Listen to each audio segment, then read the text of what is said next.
The All-American Rejects fired shots at MGK and Interscope Records. The band said they started a revolution just to have the idea stolen by major labels. Ladies, gentlemen, theys and dems, how we doing? How we feeling? I got cooked in yesterday's MGK upload in the comments. I had no idea he had meat riders like that. So my question to you is, what am I missing out on? What song should I listen to put me on MGK? Because I checked out the new single.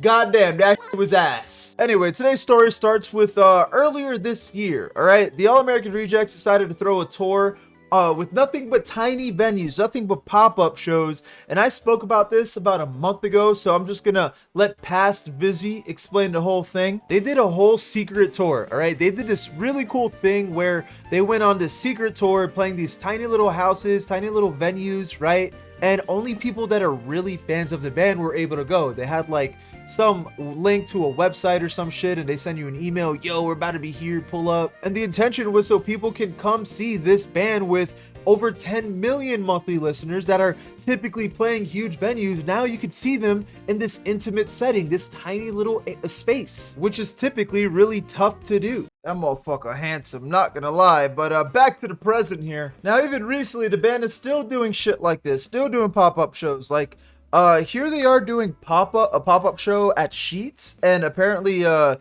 lot of people don't know what Sheetz is. It's basically a gas station that sells like hot food. That is an ad. So yeah, Sheetz is a gas station that sells like hot food and shit. I love Sheetz so much. I'm a Wawa fella though.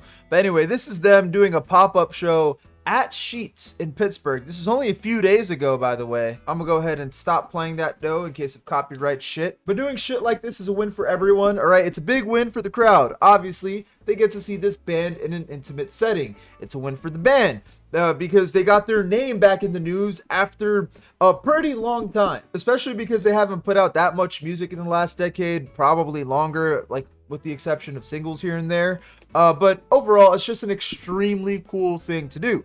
Now, where does MGK and Interscope come into all of this? Well, last night, the All-American Rejects screenshotted his Pop Crave tweet and said, when you start a revolution and major labels want to copy it, which again is them commenting on this Pop Crave tweet. MGK plays surprise backyard pop-up in Columbus, Ohio, and then just like attaches these screenshots. It's literally just that, like MGK playing on the roof of this shed or garage or house, whatever the fuck it is, in somebody's backyard. Pretty cool stuff, even though I'm not a big fan of him.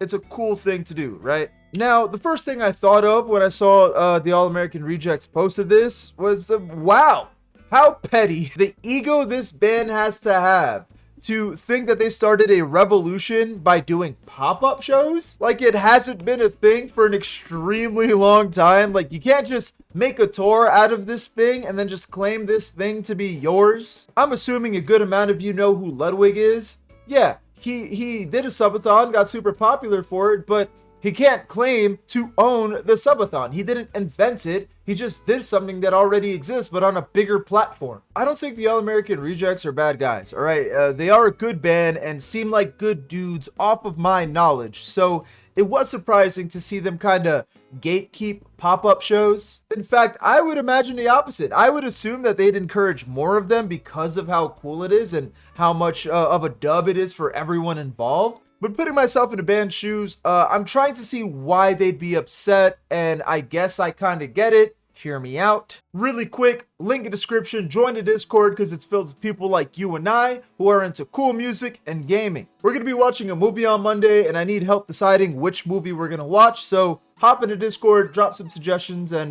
yeah. The band used to be signed by Interscope Records, which is the same label that MGK is under. And off my surface level research, it seems like there was no bad blood after the band left, but they did go independent. And when they decided to go independent, this was around 2012, right? And this is like being independent in 2012, extremely hard to do. Being independent today, still hard, but not as difficult as 2012. So ever since, they've been kind of struggling with finding their footing in the scene. They stopped releasing music again, other than singles here and there, and one of the dudes got into acting. It seems like they're kind of just doing their own thing and living off of the band's royalties, because keep in mind, The All American Rejects, absolutely massive, okay? They don't need to release music anymore because of how big their music have gotten. So it seems like the band is just something they could lean back on if needed, or hey, on board. You want to do a nostalgia tour? Sure. Everyone hops on this nostalgia run. So I guess what I'm trying to say is the band hit their prime a long time ago and they're well aware of it. And after a long time of being in the dark all these years, they finally get their name back in the news just to see their old record label borrow the strat that they used to become relevant again. And my guess is the band is assuming that the pop-up show was Interscope's idea. Like they probably saw that All American Rejects did it. They told MGK like, hey man, got a new album coming out. You know what would be great promotion?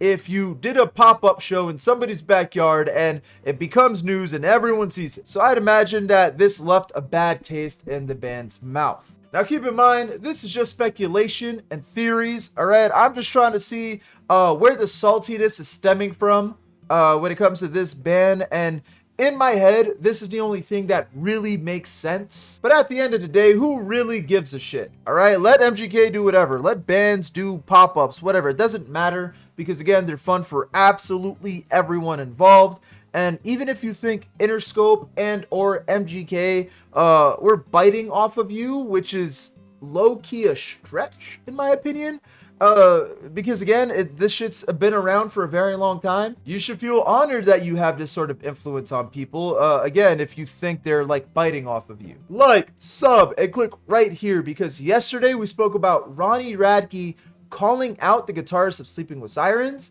saying he's a PDF file.